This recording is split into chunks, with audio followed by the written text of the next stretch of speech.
Hello and welcome, you are watching Facebook live on बनेगा स्वस्थ India. हमारे साथ आज जुड़ रहे हैं doctor Prashant Saxena. He is the associate director critical care and health of pulmonology and sleep medicine, Max Smart Super Speciality Hospital. Thank you so much, Dr. Prashant, for joining us. Today, we are going to be talking about post-COVID care. So, Dr. Prashant, the first question which I would like to ask you here is, what is post-COVID recovery? What actually helps post-COVID recovery? Can you tell us that first, please? Yeah, so in fact, this is one of the very important questions. और बहुत लोग हमसे पूछते हैं कि जब Covid खत्म हो जाता है उसके बाद कितना टाइम लगता है और कितना समय लगेगा. So see, there are many types of presentations of COVID. Mild cases भी होते हैं, severe cases भी होते हैं. Mild cases usually recover in 2 to 4 weeks. Now, the recovery which I mean 2 to 4 weeks means your return to normalcy. So within this 2 to 4 week span, you usually have weaknesses, malaise, you are being lazy, not able to work properly, you are having pains here and there, and a general feeling of not feeling well. So that is there. But in severe cases, the time to recovery may be up to 3 months, 2 to 3 months, because these patients have recovered from very stressful illness, plus the medicines used in these patients are of very high level, and they have side effects also like steroids. We have other medicines also, and you have to be monitored about your pulmonary function, rehabilitation. Then some patient may have fever, some patient may have other issues. So usually severe patients take up to 3 months for complete recovery.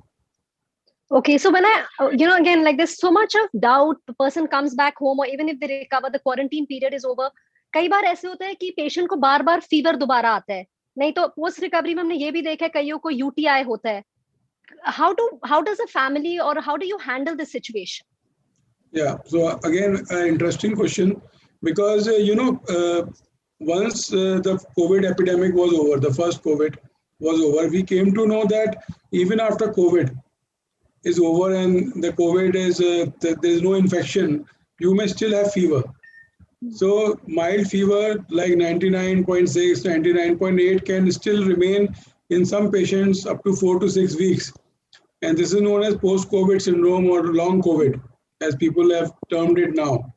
But the importance is that one should not neglect this. You should always consult your doctor for any fever which develops after your recovery. Because what happens that some patients are there who have been on steroids, who have other problems like diabetes, who have COPD or any other heart problems. So these are the patients where the doctor needs to investigate you, that you have developed a complication or not. You have, like you mentioned, a UTI. It is very common in patients who have received steroids or who are diabetics. So all these things have to be screened. Once the doctor feels that this is not a normal post-COVID or a long COVID syndrome, this is something else. Doctor Prashant, जैसे हम बात कर रहे हैं, हमें एक पहला question आया है तानिमा मजूमदार से. वो पूछ रहे हैं कोविड से रिकवरी के कितने दिन बाद तक ब्लैक फंगस की चांसेस हैं? So black fungus is not related to the time span after COVID recovery. Black fungus, so I can just take a bit on this question. Black fungus is something like a ubiquitous fungus, which means it is there in the environment, like many other organisms, and it is living with us. But in patients who are diabetics, who are on high dose steroids, who have cancers, who are on chemotherapies, and all the high risk subgroups like COPDs, cardiac patients, kidney patients, all these patients with risk factors, these patients have a tendency where the organism may find excess in the body and may actually manifest as disease. So we have to again be careful about these subset of patients. Everybody will not have mucormycosis or any other fungal infection after COVID or any other disease per se. But there is a specific subset of population which has a higher risk of developing mucormycosis, and these patients have to be screened. Okay, so the next question which you've explained us about, who needs to be screened, Priyanshu is asking, can you tell me what are the initial symptoms of black fungus? What is the difference between black, white, and yellow fungus? And most importantly, what is the habitat of all three fungus? How can we kill this fungus in a general way? Matlab, is there a way to kill it? So Priyanshu is asking this. So, as I told you, these fungus are ubiquitous, means they survive with us in the environment. So they are everywhere. They are on your desktop, they are on your walls, they are in any place where there is moisture, which is dirty. Like if you keep a bread on your table for some time, after 2-3 days, if you don't clean it, you will see greenish, something greenish coming over the bread. So this is fungus. You see your AC ducts, you see the walls which are moist. These all become greenish, whitish after a few days if you don't clean them. This is all fungus. So this is what it is. So obviously, one part of your question is how to remove this. You have to maintain a very good hygiene within your house, not only in the house, outside the environment. Be it cleaning of the ACs, cleaning of the ducts, not keeping residual water, throwing the dust waste products in a proper bin. All these precautions have to be taken because it's ultimately about hygiene. Then coming to white, see, fungus has got so many colors. So all these funguses have been named by their colors, the color in which they grow.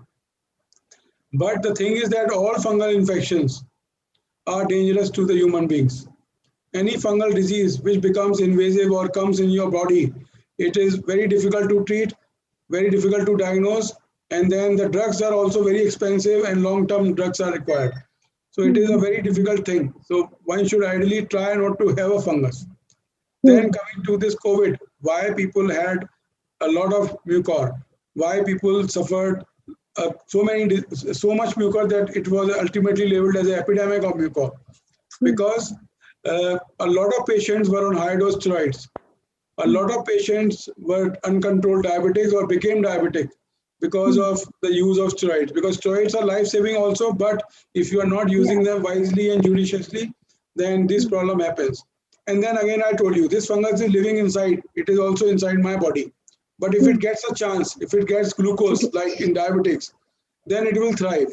If it gets a chronic kidney patient with a diabetes or steroids, it will thrive. So these are the high-risk groups, patients on cancers, chemotherapy, or cancers who are immunosuppressed. These are the groups which have got the predisposition to develop it. Normal healthy individual developing COVID, coming out of the disease has got no risk factors to develop mucormycosis.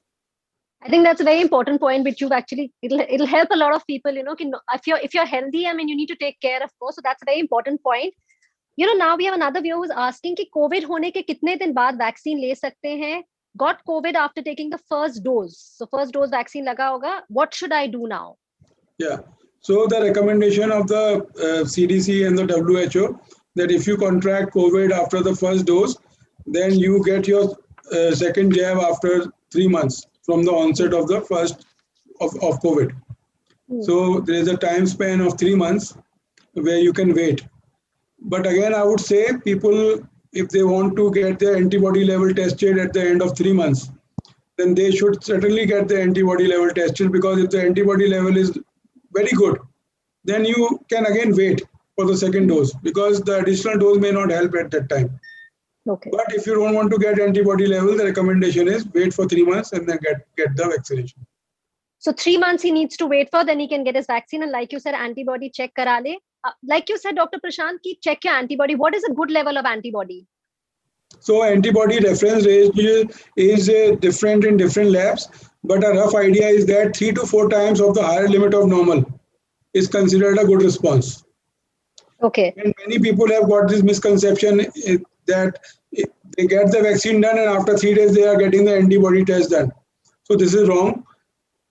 The antibodies take 2 to 4 weeks to develop, even after the vaccine. So please don't rush to get your vaccine, the antibody level checked. एक और सवाल आया है, rice Ahmad पूछ रहे हैं doctor Prashant कि Covid कितनी देर में हम रिकवर होते हैं? वो आपने इनफैक्ट समझा दिया है, लेकिन अगर आप हिंदी में उनको थोड़ा समझा सकें। देखिए, कोविड रिकवरी जो होती है ये डिपेंड करती है कि कोविड हमें किस सिवियरिटी का हुआ है। माइल्ड केसेस जो होते हैं वो 2 हफ्ते 3 हफ्ते में पूरी तरह से ठीक हो जाते हैं और अपने काम पे जा सकते हैं। लेकिन कुछ केसेस ऐसे होते हैं जो कि सीवियर होते हैं, उसमें हमें अप टू 2 to 3 months लग जाते हैं पूरी तरह से नॉर्मलसी में। प्लस मैंने बताया कि कुछ लोगों में पोस्ट कोविड सिंड्रोम भी होता है, वो भी हमें ध्यान रखना है कि जॉइंट पेन है, फटीग है, काम करने में मन नहीं लग रहा है और चल नहीं पा रहे हैं, सोने का मन कर रहा है, ये सारा एक बीमारी का हिस्सा है।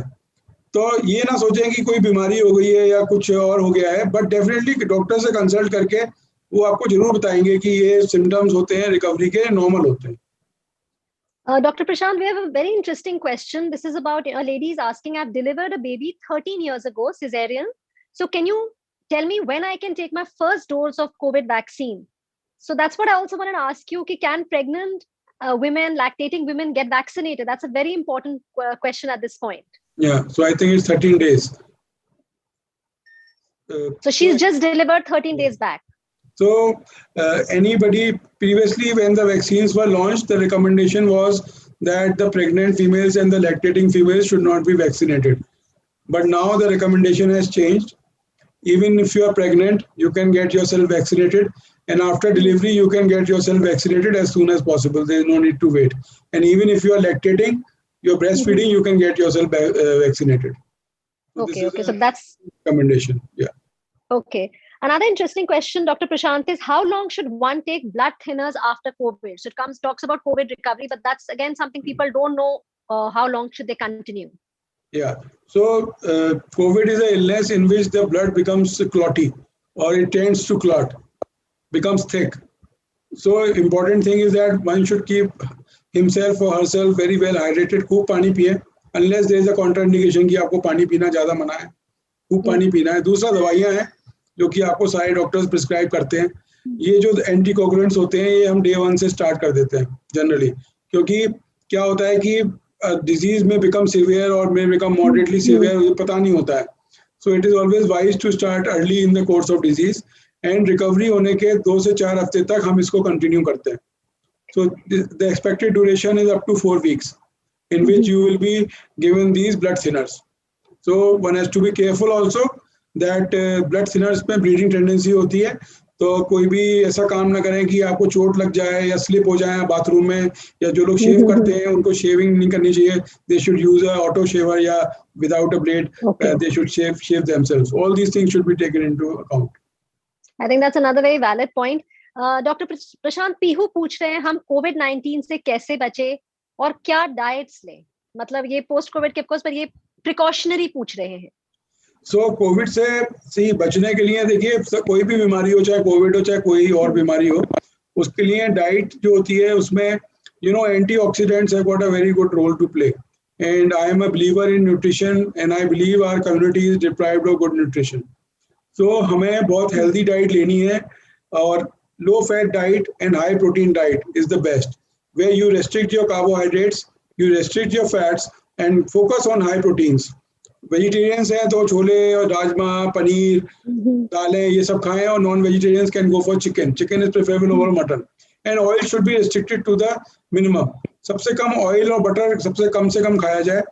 And supplements, definitely there are many supplements available which you can take if you are gymming or you are working out. Then you can take antioxidants also, which are available in the market. But again, an important point, please do not take protein powders randomly. A lot of people I see, they're taking protein powders indiscriminately without needing them. So they have developed blood clotting problems and other problems, digestive problems, kidney problems also. So protein powders have to be taken after you have told your doctor that, yes, I am taking this protein powder and he has approved you. So don't take just random protein supplements. Okay. So we must know what we are having. एक प्रगति सवाल पूछ रहे हैं doctor Prashant कि can you tell us a little bit about taste in the जो taste buds में होता है कोविड-19 के दौरान. She is saying that I can't taste things how I earlier did, and it's been more than 6 months since she is recovered. Yeah, so again it's a very good question. Usual duration of recovery, इसको anosmia बोलते हैं, जहाँ आपको smell चली जाती है, और एजूसिया बोलते हैं जहाँ आपका टेस्ट खत्म हो जाता है. सो कोविड में देखा गया है कि ये दोनों सिम्टम्स 3 से 5% पॉपुलेशन में, it is not a very common symptom, बहुत कम लोगों में होता है ये, बट अगर होता है तो it may take up to 6 to 8 weeks for recovery of this taste आपका वापस आना या आपका स्मेल वापस आना. तो ये ना घबराएं कि मेरे को तो आपने बोल दिया ट्रीटमेंट खत्म हो गया बट मेरा अभी टेस्ट नहीं आया है, इसमें टाइम लगता है. So don't continue the treatment. I have seen many patients just because उनका टेस्ट वापस नहीं आया वो दवाइयाँ खाते रहे, बट ये गलत है, क्योंकि टेस्ट ये बाद में वापस आता है. और इनके केस में 6 महीने लग गए हैं, which is very very unusual, but definitely she should get a ENT checkup done, because there can be something else, because 6 months is too long a period for taste to come back. Okay. Mehmed Awati is asking, what is antibody dependent enhancement? तो ये एक बहुत ही interesting सवाल है और इस पे बहुत रिसर्च चल रही है। क्या होता है कि जब कोविड कोविड कोई भी वैक्सीन जब हम लगाते हैं बॉडीज में एंटीबॉडीज प्रोड्यूस होती हैं। कभी कभी क्या होता है ये एंटीबॉडीज फायदा ना करके नुकसान करती हैं, मतलब बॉडी को ही हार्म करने लगती हैं। इसको एंटीबॉडी डिपेंडेंट एनहांसमेंट बोलते हैं। इस पे बहुत रिसर्च चल रही है। इसी की वजह से, इस फिनोमेना की वजह से डेंगू की वैक्सीन डेवलप नहीं हो पाई आज तक, और एक दो वायरस और है उनकी वैक्सीन डेवलप नहीं हो पाई, बिकॉज जब भी वो वैक्सीन डेवलप हुई एंटीबॉडीज उल्टा हमारे अगेंस्ट काम करने लगी। सार्स में भी इसका जिक्र हुआ है, बट अभी तक ये फिनोमेना बहुत ज्यादा अग्रेसिवली देखा नहीं गया है जनरल पॉपुलेशन में। And let me tell you, this is something which is being investigated. So but this is a phenomena which we don't want. Okay, antibodies जो वैक्सीन से डेवलप हो रही है वो हमारे अगेंस्ट काम करें, लेकिन कोविड के अभी तक वैक्सीन में ऐसा नहीं देखा गया है। तो ये एक अच्छी न्यूज है। तो let us see what is in store and the researches will further tell us. In fact, we're getting a lot of questions. Sanya Dogra is asking us how many days after recovering from COVID should one take the vaccine, which you've already told us 3 months. So we have Tasneem is asking us, क्या vaccine के बाद भी black fungus का खतरा रहता है? So उसका कोई कनेक्शन है? So vaccine prevents you from COVID infection becoming aggressive, but still you may develop an infection which will be very mild. लेकिन म्यूकोरमाइकोसिस कोविड से पहले ऐसे पेशेंट्स में होता था जो कि अनकंट्रोल्ड डायबिटिक्स होते थे, या कि जिनको किडनी की पुरानी प्रॉब्लम्स होती थी, जिनमें हाई डोज स्टेरॉइड्स होता है, या जो कैंसर कीमोथेरेपी पे होते थे, म्यूकोरमाइकोसिस होती है, बट इसी सबसेट में होती है, हेल्दी पॉपुलेशन में नहीं होती। So a lot of questions are coming in, Dr. Prashant. We'll just take one last question. Are steroids essential for every COVID patient? Yeah. So this epidemic, I remember the last epidemic, I didn't use steroids at all. But somehow in this epidemic, what happened with the research is also coming up that steroids are useful for patients who have low oxygen, patients who are becoming hypoxic, या जिनको oxygen देनी पड़ रही है, जो कि hospital में है और सीवियर है या मॉडरेटली सीवियर है। सिर्फ उसी कैटेगरी के पेशेंट्स को रिकमेंड करी गई स्टेरॉइड्स। बट हुआ ये कि सारे माइल्ड पेशेंट्स जिनको जरूरत नहीं थी, जिनका ऑक्सीजन लेवल बिल्कुल ठीक चल रहा था, उन सब ने स्टेरॉइड्स खाना या तो सेल्फ मेडिकेट करना शुरू कर दिया या उनके प्रैक्टिशनर्स के थ्रू, क्योंकि इतना स्केयर हो गया था कोविड का, because this time it was very severe and the population was fearing कि हॉस्पिटल में बेड नहीं है तो कुछ भी करके घर पे ही ठीक होना है। So there was indiscriminate and widespread usages of steroids which was not indicated. So हमें ध्यान रखना है कि स्टेरॉइड्स के सिर्फ सिलेक्टेड केसेस होते हैं जिनमें स्टेरॉइड्स की जरूरत होती है, वरना majority of the patient, 80% of the patient don't require steroids. Dr. Prashant, thank you so much for answering all these queries. I think most of the people have got their answers. And thank you all for sending in your questions and interacting with us during this Facebook Live. Thank you so much.